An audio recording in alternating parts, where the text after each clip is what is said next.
यहाँ फिर मैं बता दूं कि जो 12th हाउस है ये एक डिस्टेंस का हाउस है, तो आप अपने पिता से दूर हो सकते हैं, मन से दूर हो सकते हैं, विचारों से दूर हो सकते हैं। आपके पिता से आपकी पट नहीं सकती है इतनी आसानी से, चाहे आप एक घर में रहते हो, एक साथ रहते हो, पर आपके साथ प्रॉब्लम क्या होगी, आपका मन कहीं और है और उनका मन कहीं और है, सब साथ में है तब भी दूर ही दूर है। यहाँ फॉरेन से आपका रिलेशनशिप जरूर हो सकता है 12th हाउस की वजह से, मतलब फॉरेन कंट्री में आपके मौसा मौसी या ऐसे कोई रिश्तेदार जरूर होंगे, या आपके पिता का फॉरेन कंट्री से भी कोई ना कोई संबंध होगा because of 12th house in 5th house. अब यहाँ पर मैं आपको एक चीज़ और बता दूँ कि जो आपके ये घर किसका है पहले आप समझिए। पिता का है तो पिता को तो हानि हो गई यहाँ पर, ठीक, पिता को हानि हो गई है 12th हाउस से, डिस्टेंस हो गए हैं, पिता से अच्छी पटेगी नहीं, पिता से फाइनेंशियल लॉस होगा अगर पार्टनरशिप होगी तो पिता के साथ कोई भी फाइनेंशियल कंजंक्शन नहीं करना चाहिए इनको। दूसरी चीज़, ये घर बच्चों का है तो बच्चों की जो पैदाइश होगी उनको उनके अंदर भी ज़बरदस्त प्रॉब्लम होने ही वाली है। यहाँ पे गुरु और राहु इस चीज़ को और भी एम्पलीफाई कर देते हैं। रिमेंबर कि 12th हाउस में एनर्जी किसकी है, गुरु और राहु की। तो ये एक प्योर डबल 12वां घर इन 5वां घर है और एक्सपेंडिचर का हाउस है। जेल खाना, पागल खाना, दवा खाना, ये तीनों इनके 5th हाउस में आ गए हैं। तो अब मैं इनको बताऊं कि इनके पिता को कोई ना कोई इशू होगा हॉस्पिटल से रिलेटेड, ठीक है, और इनको कोर्ट कचहरी का सामना करना पड़ सकता है अपनी लाइफ टाइम स्पैन में, जिसमें इनका पैसा बहुत बर्बाद होगा। और 12th हाउस जब यहाँ पे चैरिटी करने के लिए दिखाता है तो बहुत ज़्यादा पॉसिबिलिटी कि आप अपने पिताजी का घर छोड़कर उनसे दूर रहने लगें, उनसे संबंध अच्छे ना हो। जो प्रेम संबंध आपके बनेंगे वो भी टूट जाएंगे, वो भी आपसे एंड ऑफ द डे एक डिस्टेंस मेंटेन कर लेंगे। तो जिनसे भी आप प्रेम करेंगे, जिनके भी साथ आप अटैच रहेंगे, वो आपको एक्सप्लॉइट जरूर करेंगे। यहाँ पे एक मैं बात और बोल दूँ कि there is exploitation of the person by his father, मतलब पिताजी बहुत एक्सप्लॉइट करते होंगे। कई बार मैंने देखा है कि ना घर में जो बच्चा काम करता है, पैसा कमाता है और अपने पिताजी को दे देता है, और जब बच्चे के ऊपर दिक्कत आती है तो पिताजी क्या करते हैं कि उसको छोड़कर भाग जाते हैं और छोटे भाई के साथ 9-2-11 होकर निकल जाते हैं। तो एक बात आप समझ लीजिए कि जब यहाँ पे 9-2-11 होकर निकल जा रहे हैं तो यहाँ लॉस ही लॉस है। एक्सपेंडिचर हाउस जो है यहाँ आपके 5th हाउस में आया है, तो आपकी पढ़ाई में भी ब्रेक दिखाता है। ये conjunction Guru Rahu with 12th house आपको आपकी पढ़ाई में भी ज़बरदस्त ब्रेक दिखाता है। पर राहु की प्रेजेंस यहाँ पर आपको राहु वाली स्थिति देती है कि आप जंगल में मंगल करने वाले बंदे होते हैं, बहुत ही डिटर्मिनेशन यहाँ पर देता है गुरु और राहु का कंजंक्शन। राहु की प्रेजेंस यहाँ पर, अब क्योंकि राहु की महादशा चल रही है तो आप बहुत डिटर्मिन्ड होते हैं, बहुत डिटर्मिन्ड। यहाँ पर आपको शेयर मार्केट से भी फ़ायदा दिखाई पड़ता है, ठीक है, कि शेयर बाज़ार से भी आप अच्छा फ़ायदा उठा सकते हैं। पर जो इसमें फिर वही कंजंक्शन का असर आ जाएगा कि आप एक तरफ गुरु की वजह से शेयर बाज़ार की नॉलेज तो जानते हैं और उसमें फ़ायदा भी उठा रहे हैं, लेकिन अंत में वो आपका ख़त्म हो जाएगा। तो ये कंजंक्शन यहाँ एक तरफ आपको इंडिकेट करता है कि आप घुसिए और जल्दी निकल जाइए। जब आप पीक पे कमा चुके हो, आप पीक पे बाजार हो, आप भागिए, नहीं तो वन फाइन डे आपका तुरंत शेयर डाउन होगा और आपका सारा पैसा बर्बाद हो जाएगा। क्योंकि गुरु यहाँ किस चीज़ के कारक हैं, धन के भी तो कारक हैं। और 12वां घर आपका हॉस्पिटल का भी दिखा रहा है। तो यहाँ पर ये जो गुरु राहु है ये आपको विदेश से संबंधित कार्य भी करवा सकती है। अच्छा, यहाँ पर जिस कंजंक्शन में गुरु और राहु में, गुरु को स्ट्रांग होना चाहिए। अगर गुरु को स्ट्रांग होंगे यहाँ पर तो फिर पॉजिटिव रिजल्ट निकलेंगे फादर के लिए और सब चीज़ों के लिए, लव अफेयर के लिए, चिल्ड्रन के लिए, चाइल्ड बर्थ के लिए। नहीं तो यहाँ पे राहु आपको संतानहीन बनाने की भी शक्ति रखता है कि आपके बच्चे ना हो। ये सब चीज़ें हो सकती है। आपके जो लव अफेयर है वो बने और अचानक से टूट जाए। जिनसे भी आपका प्रेम संबंध हो उनसे आपका झगड़ा होने लगे है। ये सब चीज़ें यहाँ राहु की प्रेजेंस दोनों के बीच में देती है। और 12th हाउस तो उनका अपना हाउस है, तो वो अपनी फुल फॉर्म में यहाँ पर काम करेंगे राहु। ठीक है। अब यहाँ पर अगर गुरु स्ट्रांग नहीं हुए तो बंदे के अंदर लो कॉन्फिडेंस होगा, फेस करने की शक्ति लोगों को इनकी कम हो जाती है। और यहाँ राहु काल में तो इनकी गुरु और पीड़ित हो जाएंगे, तो अब इनका कॉन्फिडेंस लेवल जो है, इनसिक्योरिटी बहुत हो जाएगा। यार मैंने ये कर दिया, ये किया होता तो ये कर लिया होता तो अच्छा रहता, हाँ ये किया है, ये होगा भी कि नहीं होगा, अरे हमने किया ही क्यों यार, हमने ऐसा कैसे कर दिया, हमने ये बड़ी बड़ी ब्लंडर करी, हमने ये काम चालू ही नहीं करना चाहिए था, ये तो हम बहुत मुसीबत में फंस गए। तो ये कंजंक्शन यहाँ आपको मुसीबत में फंसाता है। ऐसी ही सिचुएशन में यहाँ पे इंसान थोड़ा सा अंधेरे से डरने वाला होता है। ठीक, थोड़ा रात में अंधेरे में ये डरपोक टाइप का होता है। जो जातक होता है वो अंधेरे से डरता है, इनसिक्योरिटी तो भर भर कर आ जाती है। यहाँ पे एक इंडिकेशन है कि गुरु और राहु मतलब भगवान की ब्लेसिंग, भगवान की जो ब्लेसिंग है वो कहाँ से आएगा और कहाँ से आएगी। गुरु इज ब्लेसिंग और राहु इज बाधा। ठीक है। तो ये ब्लेसिंग जो है आपको राहु की साइड ले जा सकती है, आपको फिल्म जगत में ये कॉम्बिनेशन यहाँ से ले जा सकता है। खास तौर पे राहु आपको यहाँ पॉलिटिशियन बना सकता है। राहु आपको यहाँ पे कैमरे से बहुत फ़ायदा करा सकता है। आप एक काम करिए, आप फोटोग्राफी करना स्टार्ट कर दीजिए, आप वीडियोस बनाना स्टार्ट कर दीजिए अपने। आपको यहाँ का राहु अच्छे फल देगा, तब ये राहु आपको अच्छे परिणाम देगा।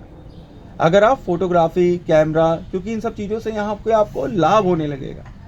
आप राहु की चीज़ें कर रहे हैं ना, तो फिर राहु आपको यहाँ पे राजा बना सकता है, क्योंकि ये 5th हाउस है। 5th हाउस राजा का घर है, सूर्य का घर है। राहु यहाँ क्या कर सकता है, आपको रातों रात राजा बना सकता है अगर आप कैमरे से रिलेटेड काम करें तो। गुरु और राहु की यहाँ प्रेजेंस और 12th हाउस की प्रेजेंस यहाँ पे आपको नशेड़ी बना सकती है, एडिक्शन दे सकती है, काफ़ी भयंकर एडिक्शन दे सकती है। और दो तरीके के एडिक्शन होते हैं, एक सिगरेट वाला एडिक्शन होता है और एक धर्म को जानने वाला एडिक्शन होता है। यहाँ राहु की प्रेजेंस आपकी 5th हाउस की जो दृष्टि होती है 9th हाउस पे देती है, तो आप विधर्मियों के धर्म को जानने की बहुत जिज्ञासा करने लगते हैं। आप दूसरे के धर्म, जैसे आप हिंदू हैं तो आप मुसलमान का धर्म जानने लगेंगे, और अगर आप मुसलमान हैं तो हिंदू का, क्रिश्चियन हैं तो पंजाबियों का, सिख का धर्म, मतलब किसी न किसी और धर्मों की जानकारी लेने की पिपासा आपके अंदर कूट कूट के भरी रहती है। उसके लिए आप भटकते भी रहते हैं, आप नई नई ट्रैवल्स करते हैं, नई जगह जाते हैं, अदर कल्चर्स को आप एक्सप्लोर करने लगते हैं। यहाँ पे गुरु और राहु आपको जुनूनी बना देता है, सनकी बना देता है एकदम, कि सनक सवार है कि रात रात में जग कर आदमी काम करने वाला, पागलों की तरह पीछे अपने सपनों के दौड़ने वाला, ऐसा व्यक्ति यहाँ पे जातक को बना दिया जाता है जब कब गुरु और राहु कंजंक्शन करते हैं। किसमें करते हैं? 5th हाउस में विद 12th हाउस। मैं आपको एक चीज़ और बताऊं कि यहाँ पे राहु की प्रेजेंस बहुत स्ट्रांग है, तो बहुत चांस है कि इन्हें नेगेटिव इम्पैक्ट्स यहाँ से मिले जब राहु की इनकी महादशा चल रही है। तो सबसे पहला नेगेटिव इम्पैक्ट तो इनके सबसे पहले आएगा इनके पिताजी पर, कि इनकी पिताजी की तबीयत ख़राब हो रही होगी, और इस पीरियड में राहु की महादशा में इनकी पीरियड ज़रूर ख़राब होगी। इनको बहुत सतर्क रहना चाहिए, ज़्यादा एक्सपेरिमेंट नहीं करना चाहिए। ज़्यादा एक्सपेरिमेंट करने पे यहाँ पे इंसान काफ़ी तबाही का सामना कर सकता है। यहाँ राहु की प्रेजेंस अभी आपको दौड़ाएगी कहाँ पर? कोर्ट में दौड़ाएगी और हॉस्पिटल्स के दर्शन करा देगी। ठीक है। और आपकी बुद्धि को भ्रमित करती रहेगी और आपके पिताजी के अंदर के भी बहुत ज़्यादा भ्रम आ जाएगा आपके प्रति। मिसअंडरस्टैंडिंग्स यहाँ आपके और आपके फादर के बीच में बहुत क्रिएट हो सकती है इस महादशा ऑफ राहु में, ठीक है, जो अभी एक्टिव है। दूसरी चीज़ कि बच्चों के साथ भी उनकी चाइल्ड बर्थ में भी आपके इश्यूज आ सकते हैं। अब यहाँ पर गुरु की 5वीं दृष्टि और राहु की भी 5वीं दृष्टि है। 1 2 3 4 5 मैंने बता ही दिया कि वो 9th दृष्टि 9th हाउस में पड़ रही है, 5th दृष्टि। तो आप दूसरे धर्मों के बारे में जानने में और उनको समझने में बहुत ही ज़्यादा रुचि रखेंगे इस पीरियड ऑफ राहु में। उसके बाद जब 7वीं दृष्टि इसकी भाग्य भाव पे पड़ती है 11th हाउस पे, तो 11th हाउस पे जब भाग्य भाव पे पड़ती है दृष्टि यहाँ गुरु राहु की, तो फिर आप समझ लीजिए कि आप अपने लिए कुछ इम्पॉसिबल टारगेट्स अचीव करने के लिए अपने आप को तैयार कर रहे हैं। और 6th हाउस का केतु तो मैंने आपको बताया ही है कि बहुत ही बुरा परफॉर्म करता है और ये आपके 11th हाउस में है। तो आप गुरु और राहु क्या है? एक्सपेंशन है, सुपर एक्सपेंशन है। अगर आप अपने बिजनेस को बढ़ाना चाहते हैं, कुछ नया कर कुछ ऐड ऑन कर दिया जाए, कुछ एक्सपैंड कर दिया जाए, इस पीरियड में आप बिल्कुल मत करिएगा। नहीं, सब चौपट हो जाएगा। पहले पैसा आएगा, फिर पैसा ख़त्म हो जाएगा। कोई भी नया बिजनेस अगर आप डालने की सोचेंगे तो वो इस पीरियड ऑफ राहु में नहीं चलेगा, एकदम नहीं चलेगा। और ये बहुत ही बुरा कंजंक्शन है 5th हाउस के अंदर, जहाँ से राहु अपनी ताकत एक्टिव कर रहा है। यहाँ से राहु की जो 9th दृष्टि है, 9वीं दृष्टि, 7 8 9, ये आपके लगन पे पड़ रही है। तो ये आपकी बॉडी को भी इफेक्ट कर रहा है। अब आप भी बीमार पड़ने वाले हैं, समझ रहे हैं? आप भी बहुत ही ज़्यादा बीमार पड़ने वाले हैं और आप काफ़ी आपके ऊपर बोझा आ सकता है। और दूसरी चीज़ कि आप शनि और राहु कहता है कि अचानक से, और शनि का एजेंट है राहु। तो यहाँ पर भाई मैं आपसे एक बात बोलूँ कि अगर आप किसी भी तरीके से शराब, मीट, मांस, अंडा, मछली ये सब खाना बंद कर दें और जो ये प्रेम प्रसंग वाली चीज़ें हैं इसमें अगर ना पड़े, तो पर स्त्रियों के साथ मतलब ऐसा वैसा ना करें, तो आपके लिए बहुत ही ज़्यादा शुभ फल मिल सकता है। अन्यथा आपकी बॉडी को भी प्रॉब्लम होने वाली है, सेल्फ को भी प्रॉब्लम होने वाली है, आपके अंदर अग्रेशन बढ़ने वाला है और आप और ज़्यादा मेहनत करते दिखाई पड़ रहे हैं मुझे इस पीरियड ऑफ राहु में, स्ट्रगल करते हुए दिखाई पड़ रहे हैं। दूसरी चीज़ कि अब मैं ये देख रहा हूँ कि आपका भाग्य भी जो है वो कुछ सही स्थिति में नहीं है, क्योंकि केतु प्रेजेंट है। आप अपने दोस्तों को बिल्कुल पैसा ना दीजिएगा, वो सब चोर हैं। उनको अगर आपने पैसा दिया तो वो पैसा लेके चंपत हो जाएंगे और आपको कोई पैसा नहीं देंगे। आप अपनी फ्रेंड सर्कल से थोड़ा सा सावधान रहिएगा। Friend circle is not good at all, ठीक है। और यहाँ पर आपको स्किन डिजीज़ेज़ होने के भी बहुत ज़्यादा चांसेस हैं। दूसरी बात कि यहाँ से जब लगन पे पड़ रही है गुरु और राहु और वहाँ पे शनि भी बैठे हुए हैं, तो आप समझिए आप काफ़ी परेशान और थक जाने वाली स्थिति में होंगे और आपका काफ़ी धन खर्चा होने वाला है यहाँ पे 12th हाउस की प्रेजेंस की वजह से। जिस दिन आप अपनी सेल्फ एफर्ट लगाने लगेंगे, ठीक है, खुद से कुछ कार्य करने लगें, अपने पिता से थोड़ा दूर रहकर, तो आप बहुत ही अच्छा फल प्राप्त कर सकते हैं। क्योंकि आप अपने जीवन में वो पिक्चर देख लेते हैं जो बाकी कोई देख नहीं सकता है। आप वो करना चाहते हैं जो बाकी कोई नहीं कर सका है और ना ही कर सकता है, क्योंकि आपके पास प्लान है और उनके पास प्लान नहीं है।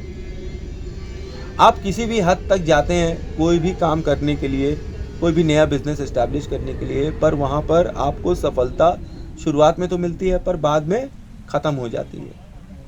ठीक कि जब तक ख़त्म होती है तब तक आपको पता चलता है अरे मेरे तो इतने पैसे फंस गए हैं बाज़ार में और इसमें इतना मार्जिन ही नहीं था। तो इस पीरियड ऑफ टाइम में आपको कोई भी नया काम नहीं करना है, बिल्कुल नहीं करना है। जो आप कर रहे हैं बस उसको पकड़ कर चलिए और अच्छे से करिए, उसी में ही आपको बरकत मिलेगी।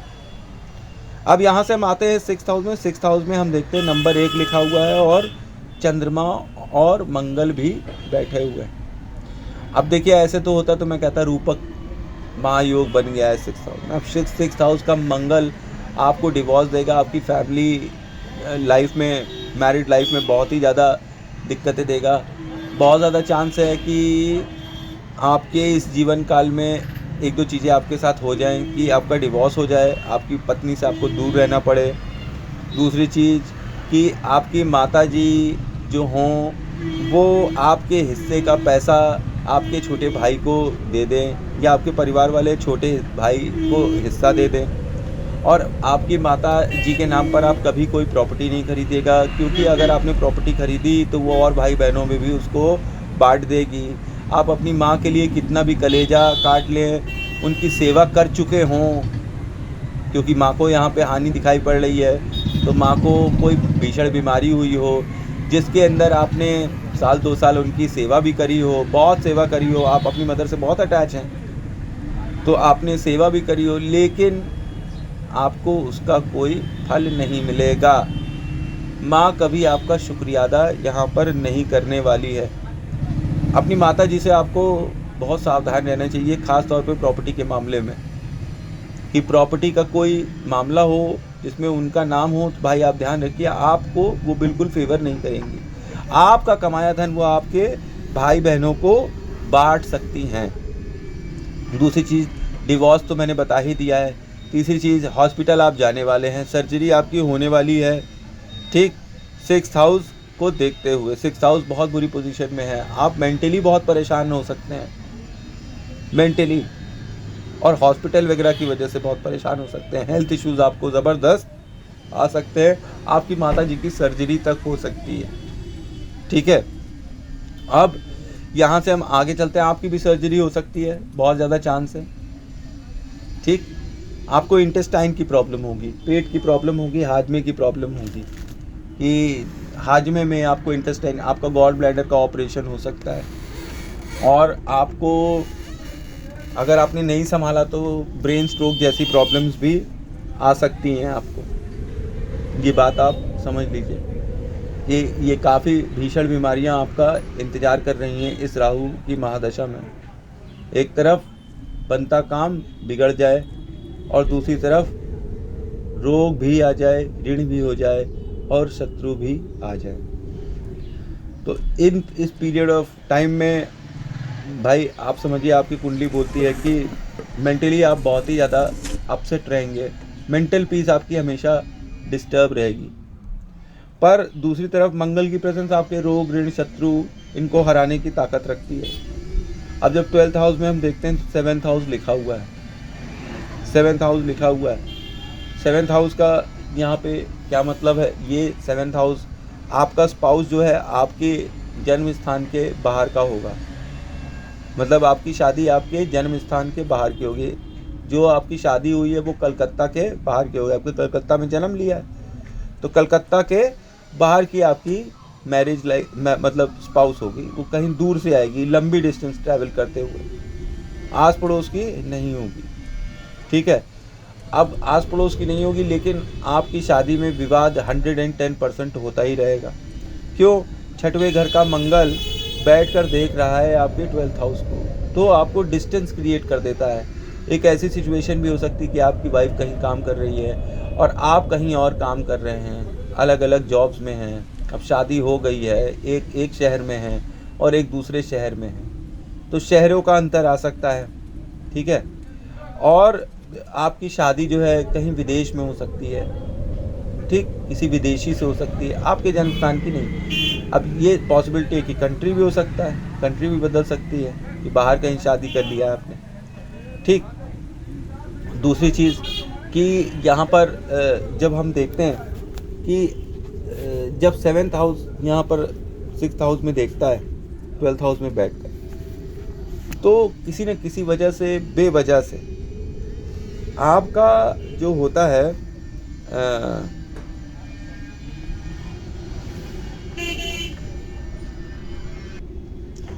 पर यहाँ पर मैं आपको एक चीज़ और बता दूं कि जो आपकी वाइफ होगी वो काफ़ी दान दहेज ला सकती है समझ रहे हैं, काफ़ी पैसे वाले घर की भी वो हो सकती है और अपनी शादी में वो अच्छा दान दहेज ला सकती है। यहाँ पर आगे हम चलते हैं। जब 7th हाउस में 2nd हाउस लिखा हुआ है तो ये स्वराशि आ गई। तो मैंने आपको बताया कि फैमिली मेम्बर्स की इन्वॉल्वमेंट होगी। ये अरेंज मैरिज हो सकती है आपकी, फैमिली मेम्बर्स के द्वारा आयोजित, या फैमिली मेम्बर्स का आपकी मैरिड लाइफ में बहुत ही इंटरफेरेंस होगा। और इतना इंटरफेरेंस होगा कि वन फाइन डे कि हो सकता है आपकी पत्नी जी जो हैं वो आपके फैमिली मेम्बर्स के साथ ही आपके अगेंस्ट काम करना स्टार्ट कर दें। कुछ ना कुछ विवाद यहाँ पर लगा रहता है। तो की ऑफ द पोजीशन इज़ कि एक तो आपके मैरिज के बाद आपका धन संपत्ति में, पैसे में इजाफा दिखाई पड़ता है, ठीक है। तो सबसे पहली बात तो ये करना है कि आप अपनी पत्नी के साथ बिल्कुल भी कभी भी अगर आपने लड़ाई करी तो आपका भाग्य कमज़ोर होने लगेगा। ये बात आप समझिए, क्योंकि 2nd हाउस बैठा हुआ है 7th हाउस में।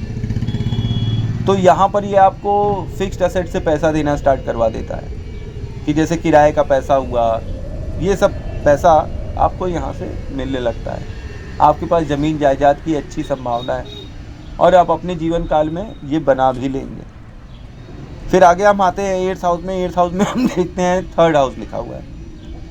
अब 3rd हाउस यहाँ पर आपको आपके कार्य क्षेत्र में अपना कम्युनिकेशंस, छोटी यात्रा, गुप्त यात्राएं कर भी प्राप्त हो सकता है।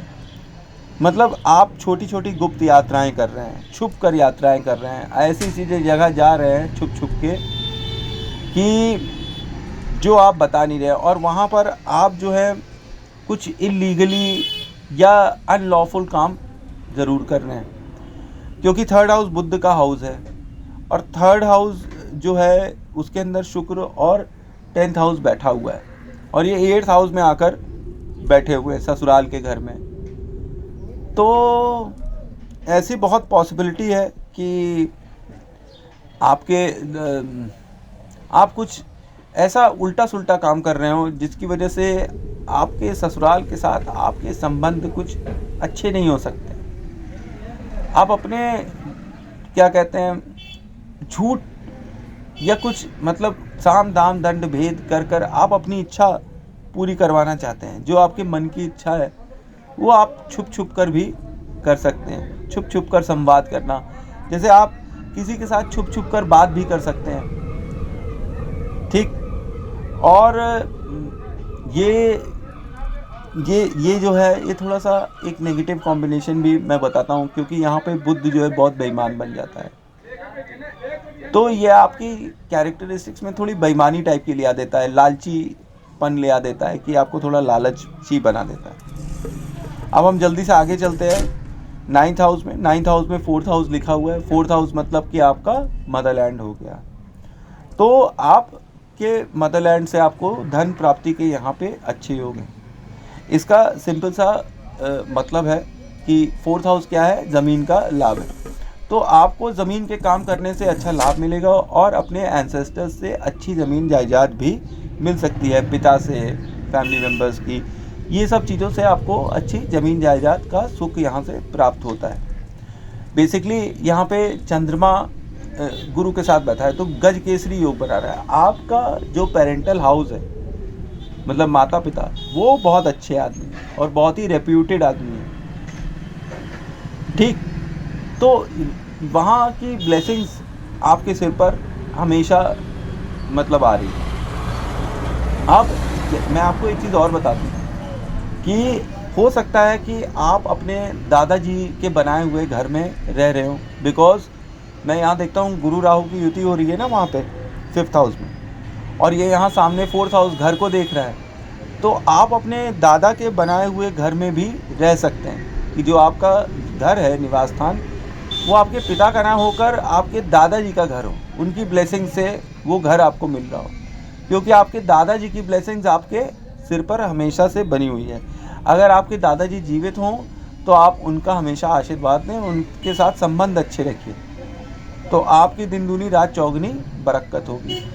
अगर वो मान लीजिए कि स्वर्गवास हो गया उनका, तो उनकी कोई फ़ोटो अपनी जेब में हमेशा रखिए, तो यहाँ पर भी आपको अच्छे फल मिलेंगे और घर के सुख के फल मिलने लगेंगे, क्योंकि 9th हाउस में 4th हाउस लिखा है और वहाँ 5th हाउस में ऑलरेडी गुरु राहु और 12th हाउस लिखा हुआ है।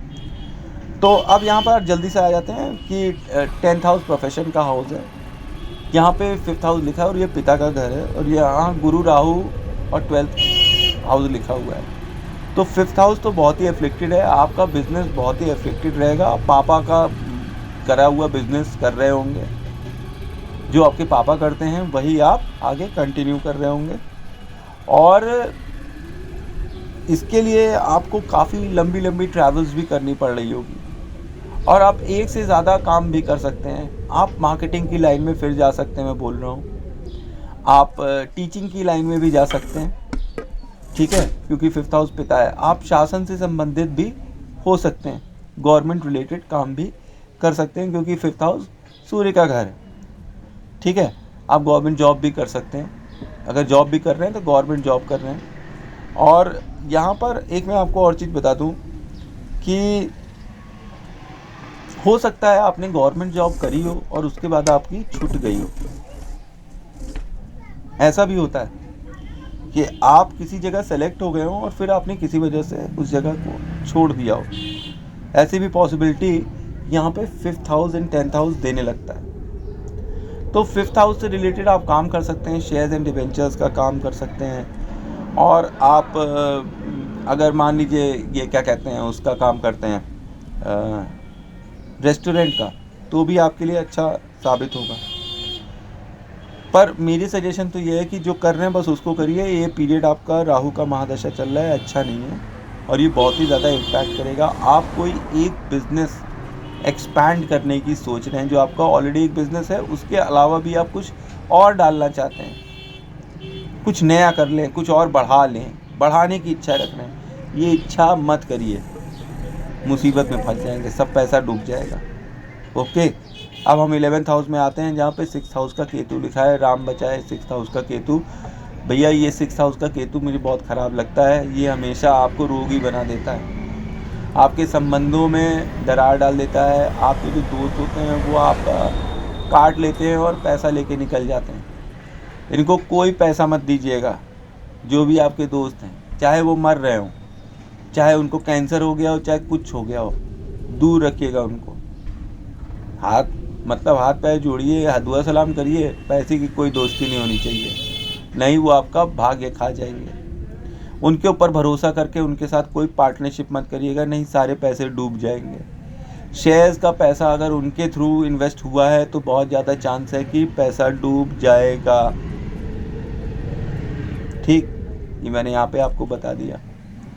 और केतु जो होता है एमलेस होता है, तो यहाँ पर आपका लक भी एमलेस हो गया है। कभी आप इधर भाग रहे हो, कभी उधर भाग रहे हो, और आपका लक आपका साथ फाइनली छोड़ ही देगा। केतु मतलब डिटैचमेंट, और 6th हाउस के साथ बैठा है, अपने मैलेफिक हाउस के साथ बैठा है, यहाँ पर बहुत बुरे परिणाम दे सकता है। आपके दोस्त आपको धोखा दे सकते हैं, आपके साथ चीटिंग हो सकती है पार्टनरशिप में, आपके फ्रेंड्स के द्वारा ही आपके साथ चीटिंग हो सकती है। और फिर उसके बाद हम जल्दी से आते हैं 12th हाउस में। 12th हाउस में हम देखते हैं कि 7th हाउस लिखा हुआ है। 7th हाउस की प्रेजेंस यहाँ पर आपकी मैरिड लाइफ को पूरी तरह से ख़राब कर देती है। भले ही आपकी एक समय डिवोर्स ना हो, लेकिन आप अपनी पत्नी से दूर रहेंगे ही रहेंगे, ठीक है। ये तो अब बहुत ज़्यादा चांस है, क्योंकि पहले भी जो मैंने एनालिसिस किया 3rd हाउस में, तो उसमें शुक्र बता रहा है आपकी एक से ज़्यादा शादी हो सकती है। तो इसका सिंपल सा मतलब है वन फाइन डे आपका डिवोर्स ज़रूर हो सकता है। और यहाँ 7th हाउस की प्रेजेंस आपको एक मज़ेदार चीज़ देती है। अगर आप अपनी बीवी का ख्याल रखेंगे, उनका सम्मान करेंगे, उनको मिठाई खिलाएंगे, तो आप जितना पैसा चाहें उतना पैसा आपको अपनी लाइफ में मिलेगा। पर यहीं पे बशर्ते अगर आपकी मैरिड लाइफ ख़राब हो रही है, तो आपकी प्रोफेशनल और फाइनेंशियल लाइफ भी ख़राब हो जाएगी। इस चीज़ की मैं जिम्मेदारी ले लेता हूँ, ठीक है। आपको सेक्सुअल प्लेजर ज़बरदस्त मिलेगा इस राहु के पीरियड में, भले ही आपको अपनी पत्नी के द्वारा ना मिल रहा हो, किसी और के द्वारा आप ले रहे हो।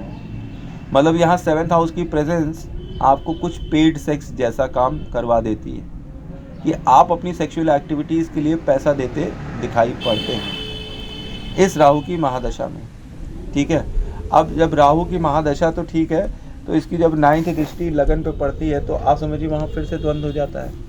शनि राहु कोई अच्छे तो है नहीं, और वो 8th हाउस के साथ मंगल के साथ बैठे हैं, महाद्वंद्व की स्थिति बनी रहेगी। और ये स्थिति किसको देखती है? 7th हाउस को देखती है।